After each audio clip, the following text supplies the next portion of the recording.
guys, and welcome. We are making the tomato basil soup today. I'm dumping the can of tomato sauce in the pan, and I went to get a can silicone scraper because there was still a lot left in there and I didn't want to waste anything, especially with how expensive everything is right now. So we just scraped that out. And then we're going to get the tomato paste and put that in after I turn the burner on to medium. And the tomato paste was in the fridge. This is the other half of the can that I had in there. So it's a bit firmer from being cold. So it's going to take a little bit to stir in. But it won't take that long. You can always ramp the heat up if you really want to. I wasn't in a hurry, you know.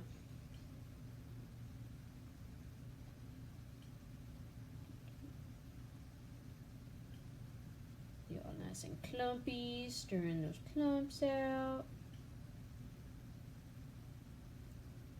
And now this recipe is really great because it's super fast and easy. A lot of the stuff is just kind of staple things that you probably typically have on hand, minus the basil.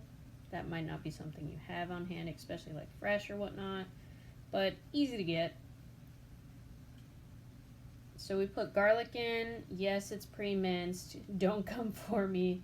I hate mincing garlic. It takes forever, and I just like having it on hand. It's so much faster, and I honestly don't mind the flavor. I still think it's robust enough. And then we put in our basil, which I get that basil. It's pre-packaged in like the just the produce aisle, usually that like refrigerated area they have a lot of the vegetables in. They usually have these little cans of the various herbs already pre-packaged, and they're pretty good. They last a little bit and they just keep in your fridge. Again, convenient.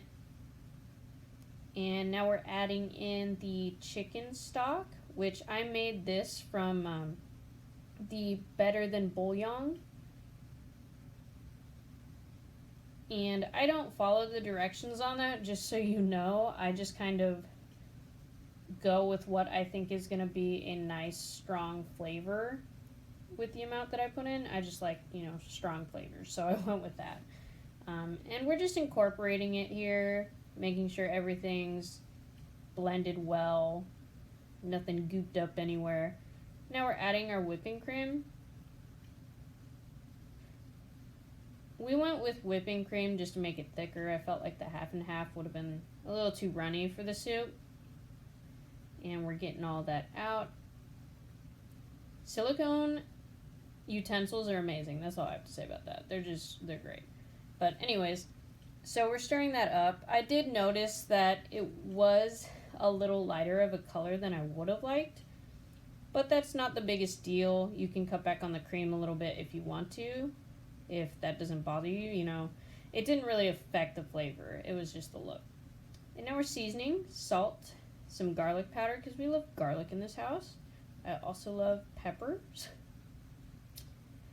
But I don't give you an amount to season with because I believe in seasoning with your heart. Everyone's flavor profiles are different, like what you enjoy. So I'm an advocate of tasting as you go. Obviously, if you're tasting, use a spoon separately if you're cooking for other people. I'm just cooking for my family, so I'm just using the spatula I have there. I'm not sick or anything, so I'm not worried about it. And my family doesn't care. But yeah, use a separate spoon if you're going to taste if you're cooking for other people. Or if your family minds, But yeah, taste, because then you can get your food where you want it.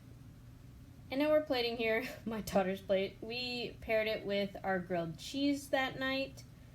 And I will have that recipe up as well here shortly if you're interested in that. And I also paired it with some crackers for my daughter in case she ran out of grilled cheese. I hope you enjoy this recipe. Let me know. Catch you later.